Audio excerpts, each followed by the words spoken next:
I want to welcome Alan Ferdman. Alan is a nominee from Sam Dixon Family Health Center. Hi, Alan. How are you? Well, how are you today? Congratulations on the nomination. Well, thank you very much. Philip Solomon thought the world of you and said, Alan Ferdman needs to be Man of the Year. Why did he do that?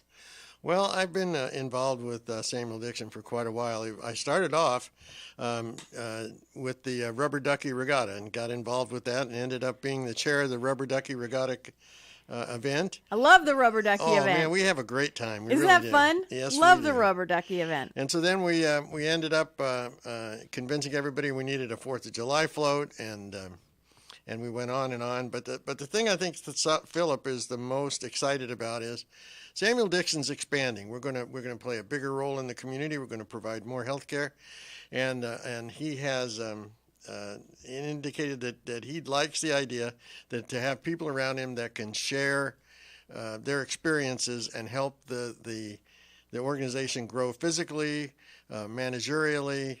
In all different aspects, and I try to help him with that as much as I can. He's a really great CEO because he listens carefully, he takes suggestions, and we collaboratively make a big difference at the Samuel Dixon Family Health Center. What brought you, Alan? What brought you to Sam Dixon?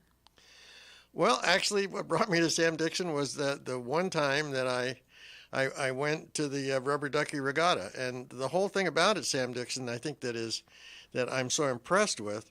Is the fact that they're right on the front line of providing healthcare services.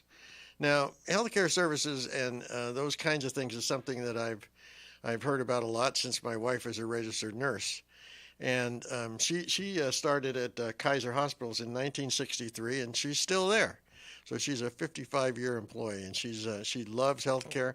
She loves helping people, and I could relate to what she does compared to what Samuel Dixon is doing with folks that would be excluded from healthcare in today's environment if it wasn't for organizations like Sam Dixon to provide healthcare for those that are in need.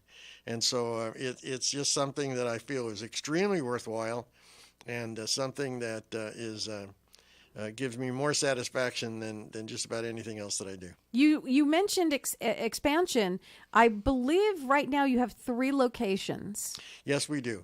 And our expansion right now is in Canyon Country. We're going to expand our facility there in that building where KHTS used to be. Know it well. And so we're expanding into the next suite over, and that presents some challenges with meeting all of the new requirements. We're trying to find ways to expand the Newhall clinic, and we're also trying to expand the services that we provide, kind of getting more into pediatrics. We've expanded into dental. We now have just hired a mental health professional to help in that area. So we're expanding in all these different areas at once, and it's a challenge, but it's the kind of challenge that's really great. It's the kind of challenge you always want to have. Let's talk a little bit about you. How long have you been here in the Santa Clarita Valley? Well, I moved here to Santa Clarita in 1965, before Highway 14 was hooked up between Sand Canyon and the valley, when there was a general store at the junction of Sierra and Soledad. Dylan Beck's Market was still open. The only place to buy food was Safeway.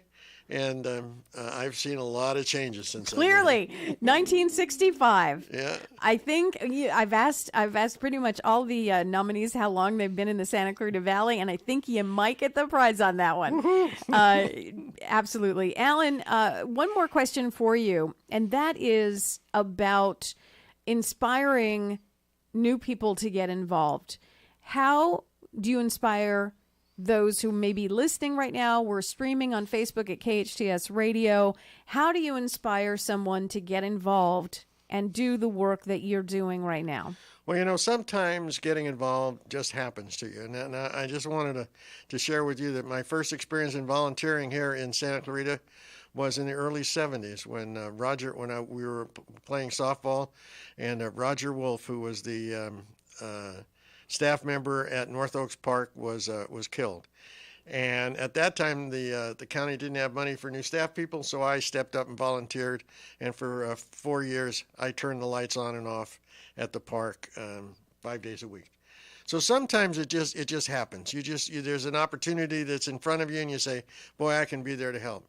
In other cases, you might look at nonprofits that perform a valuable service to the community, something that's near and dear to your heart, because you're going to have passion, you're going to have to involve yourself, you're going to have to dedicate time, and it's got to be something that you really believe in. But at the same time, it gives you a lot of satisfaction, and you'll find it kind of addictive. That the more you volunteer, the more you want to. Well, you haven't stopped smiling since you've been here, so I can see the addiction already. Okay. It's painted all over your face. And congratulations to you, Ellen, on your nomination for Man of the Year 2019. Y'all ready for the big party? I'm ready. You ready? I'm ready. All right. Good luck to you. Thanks for being here today. And thank you.